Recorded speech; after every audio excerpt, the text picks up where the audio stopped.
Bersama Teh Anita, pendengar kita sapa selamat siang Teh Anita. Selamat siang, Assalamualaikum. Waalaikumsalam. Teh Anita, ini yang mengalami langsung Teh Anita sendiri? Iya, betul. Kapan kejadiannya Teh? Tadi antara jam 11, setengah 12. Saya dari Gasibu. Terus saya naik angkot. Angkot kan tadi dialihkan semua ke Jalan Merak karena macet. Nah, saya pas di Jalan Merak itu di pinggirnya ada halte. Nah, saya naik warna pink. Itu sudah ada 2 ibu-ibu. Terus saya naik. Pas saya naik di depan pintu itu ada laki-laki gempal lah ya, rapi. Ngeliatin saya terus dari bawah ke atas ngeliatin. Kan saya risih, ngapain ya orang ngeliatin gitu kan. Ya udahlah, saya tuh diam aja. Terus tiba-tiba naik satu keluarga, ibunya, anaknya, sama 2 cucu. Anaknya perempuan 2. Cucunya perempuan juga 2. Mereka juga pakai perhiasan. Ibunya juga pakai perhiasan gede tuh, gelang rantai. Nah, udah gitu naik satu laki-laki pakai ransel. Mau duduk di tengah anak-anak kecil itu yang pakai gelang. Terus dilarang sama si tetehnya ini. Jangan di situ. Biarin aja mereka duduk situ, nanti saya bayar. Akhirnya dia duduk di samping si tantenya ini. Terus gak lama naik lagi di sampingnya yang pakai ransel. Dia pakai tas lempang. Gak lama naik lagi laki-laki sebelah kiri saya. Dia juga megang-megang anak kecil itu. Naik lagi pakai ransel sebelah saya juga. Udah begitu angkot jalan. Nah, yang gempal ini tadinya dia berdiri depan pintu. Naik, pikir saya kenek. Ternyata bukan. Di depan di samping supir sudah ada orang. Pas orang yang di samping supir turun, yang gempal itu yang ngeliatin saya, naik dah dia duduk di depan. Jalan aman tuh. Sampai di Pahlawan, ibu-ibu yang di samping kanan saya duduk turun. Dia udah bilang, "Neng, hati-hati." "Iya Bu, nuhun," kata saya. Udah gitu, gak lama yang samping saya itu pakai baju putih, tadi kaos putih, ada corak sedikit. Dia pengen buka kaca di samping saya. Nah, ibu-ibu turun itu yang pakai tas lempang yang tadinya di depan saya pindah di samping saya. Saya bilang, "Kang, geser, ini saya bawa, ini berat." Terus dia bilang, "Oh, berat ya Bu ya?" "Iya." Geser lah dia sedikit, taruh barang saya di samping dia. Tiba-tiba yang di pinggir kiri saya pengen buka kaca jendela. Saya bilang, "Kang, itu kan jendela Akang di situ udah kebuka." "Enggak," katanya. "Aredang, pengen dibuka." Bukalah. Ditutup lagi sama dia. "Kenapa sih Kang bolak-balik?" Terus dibuka lagi sama dia. "Oh, kejepit tangan saya cina kegencet," dia bilang gitu kan. Nah, terus dia kan ngegesor ke saya, terus saya maju. Nah, yang di samping saya itu yang pakai tas lempang ngebantuin temennya satu tangan, yang satu tangan megangin tangan saya. Saya teriak, "Ngapain ini megang-megang tangan saya? Ngapain? Lepasin. Kekeh." Nah, udah begitu, tiba-tiba ke supir angkot, "Kiri, aduh kalewat," kata dia. Turun dah. Nah, itu di Tenas. Terus yang satunya lagi di Ampera tuh yang tangannya luka karena kejepit kan. Nah, saya kan otomatis pas lagi dia kejepit maju kan, saya duduk karena dia langsung ngegesor ke belakang saya. Nah, udah gitu turun. Ini yang 2 juga turun nih. Nah, tinggal satu yang gempal duduk di depan kan. Pas saya sadar, aduh gelang saya mana? Gelang saya yang besar hilang, kata saya gitu kan. Nah, terus si supir angkot ini tuh diem aja, ternyata dia diancam sama yang depan. Udah gitu dia turun di PLN itu yang gempal itu yang merhatiin saya. Yang terakhir dia kan berarti ya? Iya, terakhir. Dia yang ngasih kode kan ke teman-temannya. Ini ada sasaran gitu kan.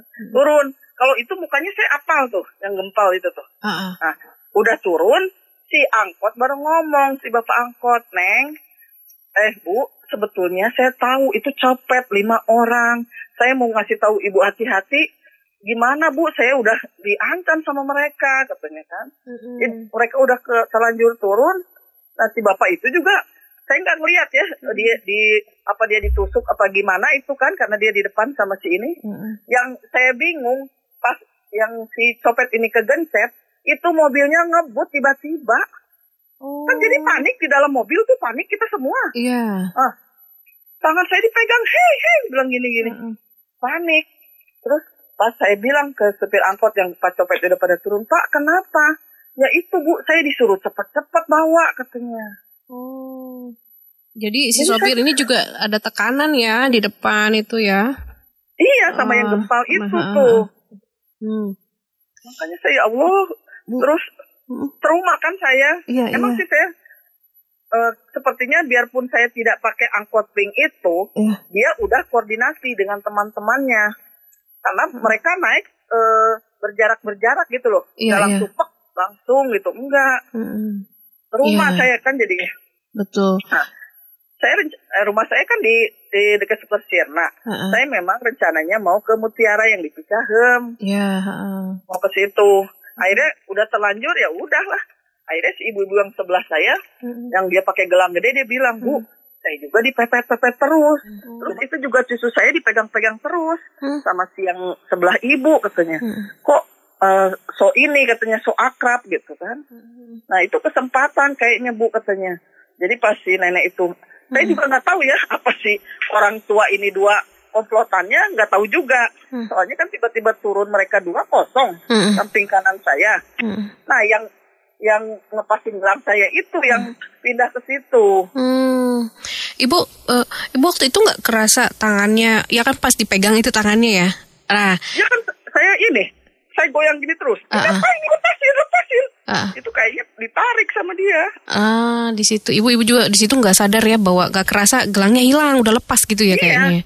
Pas dia turun, saya teriak, aduh gelang saya kemana gelang saya? Si yang gempal ini yang ketua gerombolannya masih duduk di depan. Oke. Berarti aduh, kalau aja si bapak itu nggak ngebut, saya bisa minta mundur. Tapi kan, ya kalau dianya langsung lari kan kita nggak kejar juga kan? Iya. Namanya perempuan. Iya, karena saya bisa ngebayangin karena di situ situasinya penuh tekanan sepertinya Bu ya di dalam itu ya. Ibu waktu itu berarti ada berapa? 5 orang tadi ya? 5 orang ya? 5. Nah ini mereka tadi kan yang bawa tas satu, ciri-cirinya nggak semua. Yang bawa tas ransel 2. Oh yang bawa tas 2. Oke, jadi ini nih pendengar terus PR. Terus yang pakai selempang 1 itu dia. Oke, berarti ciri-cirinya kan ya gitu ya. Hati-hati kalau ya harus curiga lah sekarang, hati-hati lebih waspada lagi pendengar PR. Kemudian Bu setelah itu angkot dalam keadaan kosong setelah Bu Anita turun. Masih ada itu keluarga yang si ibu-ibu sama anaknya anak sama tadi cucunya. Ya akhirnya dia bilang, Bu saya juga udah curiga, dia juga deket-deketin saya katanya. Ya udahlah Bu katanya, gimana lagi namanya udah musibah, semoga ibu sehat, untung aja kita sehat Bu, nggak diancam apa-apa. Kan nyawa lebih berharga katanya. Iya saya bilang gitu. Saya turun di Mutiara, udah saya belanja tuh saya pikir saya karena dekat kan rumah saya dari Cicahem, saya naik angkot lagi, naik Ciroyo Meledeng. Pas saya naik, saya lihat ada nenek-nenek, supirnya 1 masih muda, keneknya 1, ada tatonya di belakang supir, ada juga laki-laki. Nah di situ saya udah gak nyaman karena saya baru kecopetan kan. Tiba-tiba 4 orang naik pakai ransel semua. Gak tahu dia kuli kali ya, habis turun bis, gak tahu juga saya karena saya udah trauma. Cuman yang saya curiga pas saya duduk, mereka pada naik yang berempat, saya langsung Kang saya turun sini aja, ada yang ketinggalan, digas itu mobil. Saya teriak, turun saya di sini, barang saya ketinggalan. Saya turun langsung, saya gemeteran itu di Mutiara. Saya naik Grab pulang. Cerita sama tukang Grab, Ibu kenapa nggak lapor polisi? Percuma, aku bilang barang kecil, motor tetangga saya juga banyak yang hilang nggak pernah ketemu. Itu Neng jadi. Serem sekarang loh, benar serem loh. Iya, betul.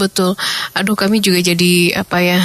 Yang pertama kami juga turut prihatin ya Bu ya, apa yang menimpa kejadian Ibu ini juga pendengar PR. Bagaimana bisa merasakan posisinya Bu Anita saat itu ya, pendengar, ketika kedua kalinya mengalami hal yang serupa gitu, mirip kan, ini otomatis kita juga sudah langsung, saya khawatir ini kejadian lagi karena belum lama.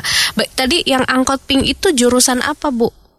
Yang gede bagi itu, soalnya dia cuma satu Wang Rapi. Saya selalu berpikir gini, karena mobil itu nggak pernah ngetem lama-lama. Biasanya saya selalu Ciroyom, Cicahem, karena kan rumah saya di sana. Karena saya mau ke Mutiara, udah karena itu cepat. Gitu. Tapi biarpun saya pakai angkot lain, udah diincar. Soalnya itu orang itu memerhatiin, saya kan risih ya, dilihatin laki-laki pakai sepatu, pakai celana jeans, pakai kaos dimasukin. Nah, dia kayaknya WA teman-temannya nih ada target gitu. Iya betul. Nah ini nih pendengar PR ya. Jadi waspada untuk semua. Ini Bu Anita yang baru saja. Tapi Bu Anita termasuk yang sering pakai angkot juga Bu? Iya sering. Orang minggu kemarin juga saya ke Gasibu. Biasa ada yang berjemur, terus saya olahraga, terus pulang sama angkotnya juga itu yang pink. Ini naasnya ada yang ngeliatinnya itu loh yang saya bikin bingung. Semoga polisi juga ngedenger ya. Betul. Soalnya saya nggak mau lapor percuma gitu loh, nggak akan ketemu. Iya. Tapi ini ya sudah jelas ini mereka berkomplot ya pendengar PR ya. Dan ini jadi sasarannya adalah dari apa yang dialami Bu Anita, angkot tadi jurusan Gede Bage, kemudian Ciroyom Ledeng nih ya yang perlu. Berarti kan kisaran wilayah perputaran mereka mungkin bisa jadi bahan laporan juga ya di situ pendengar PR. Bu Anita, ini kalau tidak keberatan, ini kerugian yang dialami akibat ini berapa banyak Bu? 9 juta. Jadi gelang tadi yang hilang ya Bu ya? Iya, kebetulan saya pakai gelang 2, sebelah kanan, sebelah kiri satu yang kecil. Itu kayaknya dia saking keburu-buru, dia pinter ngambil yang besar. Yang sedangnya enggak. Pas saya lihat, kok satu gelang saya kemana ini? Jadi sampai shock saya itu. Iya, betul. Bekasnya ada, bekas dia cengkram gitu ya, tangan saya dicengkram dia, bekasnya ada. Tapi saya nggak kerasa pas gelang itu dia ambil. Iya. Baiklah ini Bu Anita, tidak akan lapor polisi tadi begitu ya disampaikan karena nggak akan. Pesimis begitu ya Bu Anita ya. Iya betul. Baik, Bu Anita ini sudah di rumah. Udah di rumah. Baik. Gemeteran aja. Iya pasti Bu ya, tenangkan diri dulu ya Bu ya. Tapi alhamdulillah Bu Anita kondisinya sehat baik-baik ya Bu ya, tidak ada yang terluka ya. Hanya ini kehilangan memang pendengar PR rugi besar sebetulnya ya pendengar ya nih apa yang terjadi atas Bu Anita hari ini. Bu Anita terima kasih juga ini Bu Anita sudah menghubungi PRFM mau berbagi cerita ini untuk yang lainnya juga lebih waspada ya Bu Anita ya. Iya makanya saya bilang hati-hati aja naik angkot naik apa aja. Pokoknya kalau ada laki-laki semua lebih baik kita yang wanita nggak usah naik aja gitu aja udah. Iya, sekarang sudah tahu ya pendengar ya situasinya bahwa apalagi Bu Anita sudah mengalami jadi lebih trauma, hati-hati lagi ya Bu Anita ya. Nah ini pendengar PR. Baik Bu Anita, apa yang ingin disampaikan lagi untuk pendengar? Ya itu aja hati-hati naik angkot apalagi kita pakai perhiasan, kalau bisa jangan pakai perhiasan lah sekarang. Saya juga kapok, saya juga. Karena nggak ada yang tahu juga ya Bu Anita ya musibah terjadi hari ini karena seperti biasa kita nggak apa-apa ya. Begitulah. Baiklah Bu Anita, terima kasih. Sehat selalu ya Bu ya. Selamat siang. Ya, Assalamualaikum. Waalaikumsalam warahmatullahi wabarakatuh.